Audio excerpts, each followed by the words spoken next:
Hi guys. I'm going to get on with the Diorama challenge again this week, and I have finished the track off for now. There's more to do, but like I said in the previous video here, I'm not going to do that until after the rest of the scene has been put together. So I need to start getting the big hitters out the way. The main one for me here is going to be the station building, or at least the goods shed, or whatever you want to call it. The building. So the building is again going to be based on Abbey Foregate, and I've got a book here called Branch Line to Shrewsbury, which is the Shropshire and Montgomeryshire Railway, Middleton Press, so you know they're always nice ones to read.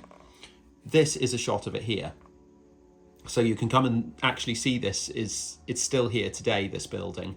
Now what I like, whilst this tractor down, what I like about this building for the scene is, whilst like I mentioned, this is not going to be a replica of this scene, but one of the restrictions of the layout is the fact it's 14 centimeters high, which is actually not very high at all. If you can just see my hand there, it's like 208s high. So this building is single story, which means that it will fit the scene absolutely fine. There's a few other bits I like about it. You can't quite see here, but I'll try and pop up some other photos I found online of it. It's actually below the track level. There's no raised platform here, and the fact that the Diorama challenge required it to be on this little spacer plate here means that the track is actually quite high. And you'll see when I come to making platforms and stuff, they do need to be made higher than standard. But this is below it, so I sort of drop the track down to that level, because apart from that, this scene is very flat, because I can't dig into the, well, I don't want to dig into the baseboard or anything like that. It would start to be a little bit awkward. Do you know what? With the rise of resin printing, I forgot how much I enjoy just making stuff from scratch. So this is the start of the building. You can see I found these doors in my like bits box, and they did have letterboxes on them because they were for residential buildings, but I've filed them off because I don't want them.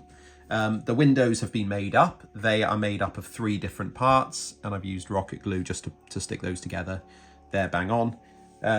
It's smaller than I planned now. We're actually down from, what did I say before, to 25 centimeters across, and we're down to 20. But I think it's quite a nice looking building. Doesn't need to be bigger than it needs to be. It's like when you used to build on Sims, you don't need to make a massive.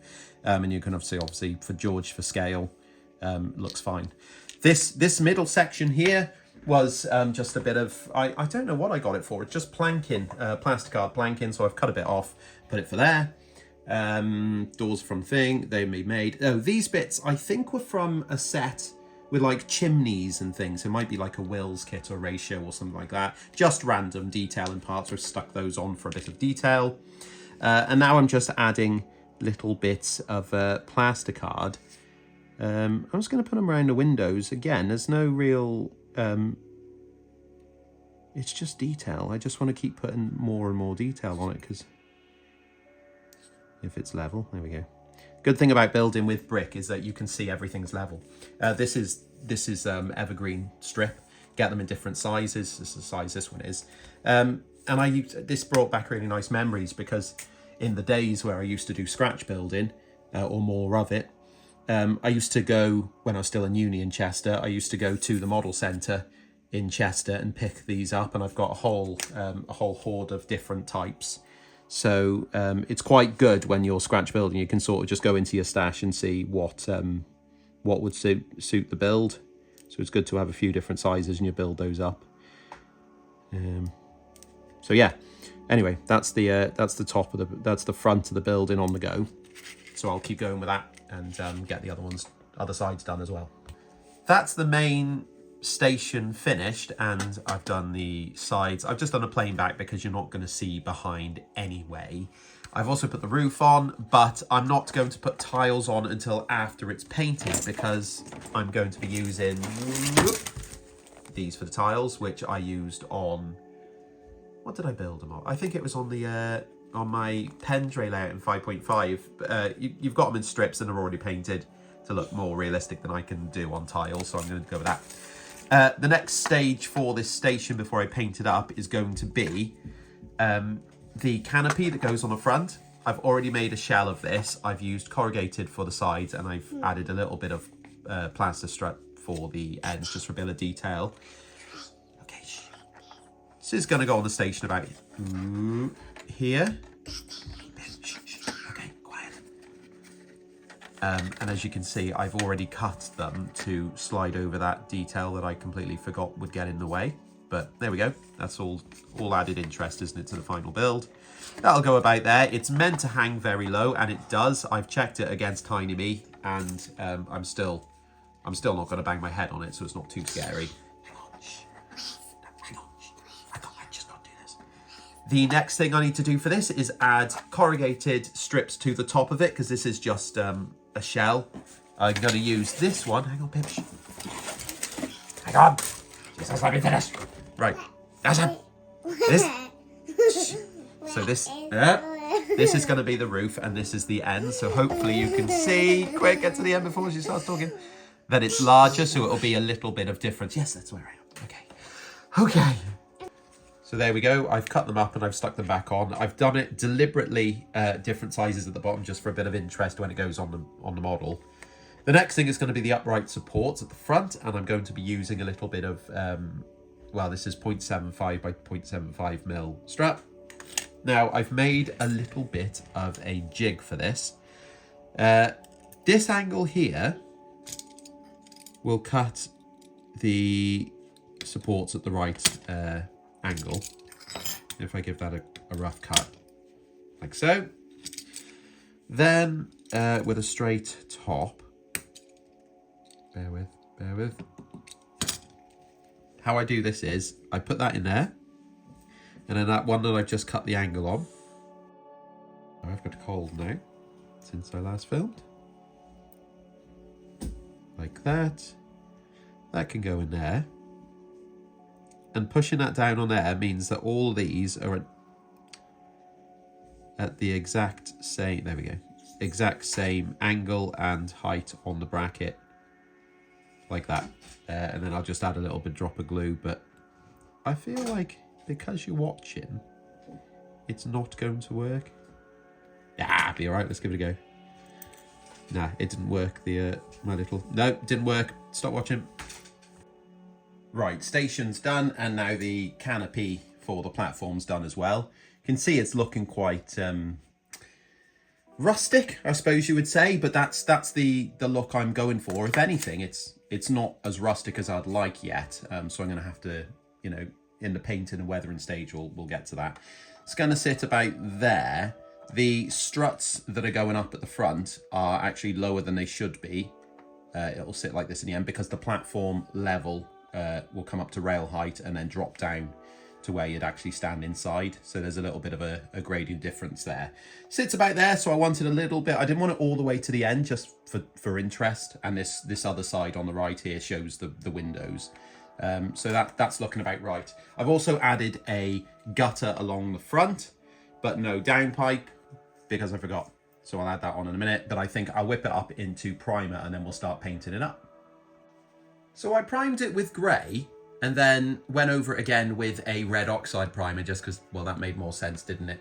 But that's not going to be the colour of the brick. I'm going to hand paint it, but before I get to that, I'm actually going to give it a first main coat to get a bit more of a brick look. This is a lot more matte because I find that red oxide is actually glossy in the make that I've got. It's not the normal high coat that I use from the car shop because they brought in this make that they insisted was better, and I'm not convinced at all. I don't like it, so I keep getting the high coat stuff when I get it in. You can see the color difference. That's the side. Well, hopefully you can, and that's more of like a powdery. But that's a really good start for brick. Going on to hand painting now, and this is going to be very similar to if you've watched my series doing the Welsh narrow gauges.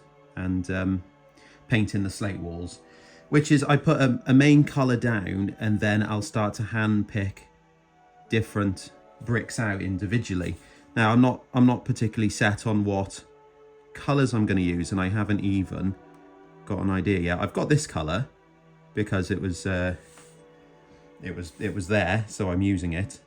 But what I am doing is mixing a little bit of the original colour into whatever I use. So this is, well, for example, this is the Army Paint Monster Brown, and I've mixed in some of the Humbrol Matte Brown that is the base coat, just to bring in the tone. We best get some mortar on this, and I'm going to use paint. You could use weathering powders, but I found that it does come out of the gaps. So let's go in with the paint. This is just a cream, because I want this looking quite bright. But white is a little too stark. So I'm slapping it on, and then I'm going to get a bit of toilet paper and just wipe it off like so. Obviously going downward strokes and not across, because you know, it'll give a little bit of weathering as well. And if you've not got like I can't quite get up in the corner there, so what I'm doing is I'm using a cotton bud. There's a bit too much water on that actually. And run down like that as well. I think that's looking a lot neater now actually. Now the brown's on, the window frames have been glued in, there's no glazing in them, and the doors obviously need, like, well, doorknobs. But that's as far as that's going to go for now. This is obviously going to be covered up, but I will get some timetables or something to put on there. The final thing I need to do is to paint this up now, and then that can go on. Obviously you can see how it's going to cover that thingy up until you look underneath on a, you know, with a little camera or something. So I need to paint this in galvanized metal, so I'm gonna do that now, and then we'll go on to some weathering of that. And there we go, the building is done. Just like that, the only building on the layout. Now, you obviously didn't see how I did the rust effects because I needed to speed run the end, but I will show those in another video. Now, this building looks quite normal when you put it like this, because if you look at me, I actually look fairly small next to him. I mean, if I stand under there and I'm 5'7" and a bit, today I have grown a little bit, as I did yesterday. I won't bang my head on the roof. If I'm next to the windows, I can peer in quite normal. If I'm by a door, I can get through it.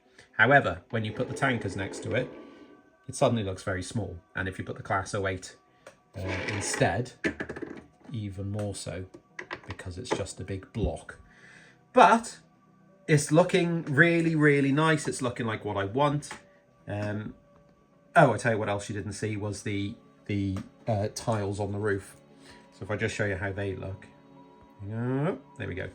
So, that's bent a little bit at the bottom, but, you know, at the end of the day, you're not going to see that, so don't look.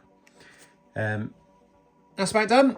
So, oh look, did I turn me round? I'm looking through the window now. Right. I'm going to go now because I need to start recovering from what I assume is COVID once again. But next week, because we've got that done, I really need to start covering up some of the wood. So I think the next shout is going to be building up the flooring on the entire thing, hopefully, but don't quote me on that. Thank you once again if you're a member of the channel. Thank you once again if you have subscribed to the channel. I don't actually ask for you to do stuff like that, but you know, give it a go if you haven't. These change all the time. The next project is actually 009 again. So, you know, we'll get back in the garden. There's all sorts of things going on, so why not watch it and watch me fall into somewhat of a downward spiral. But, you know, I'm used to that now. Anyway, cheers.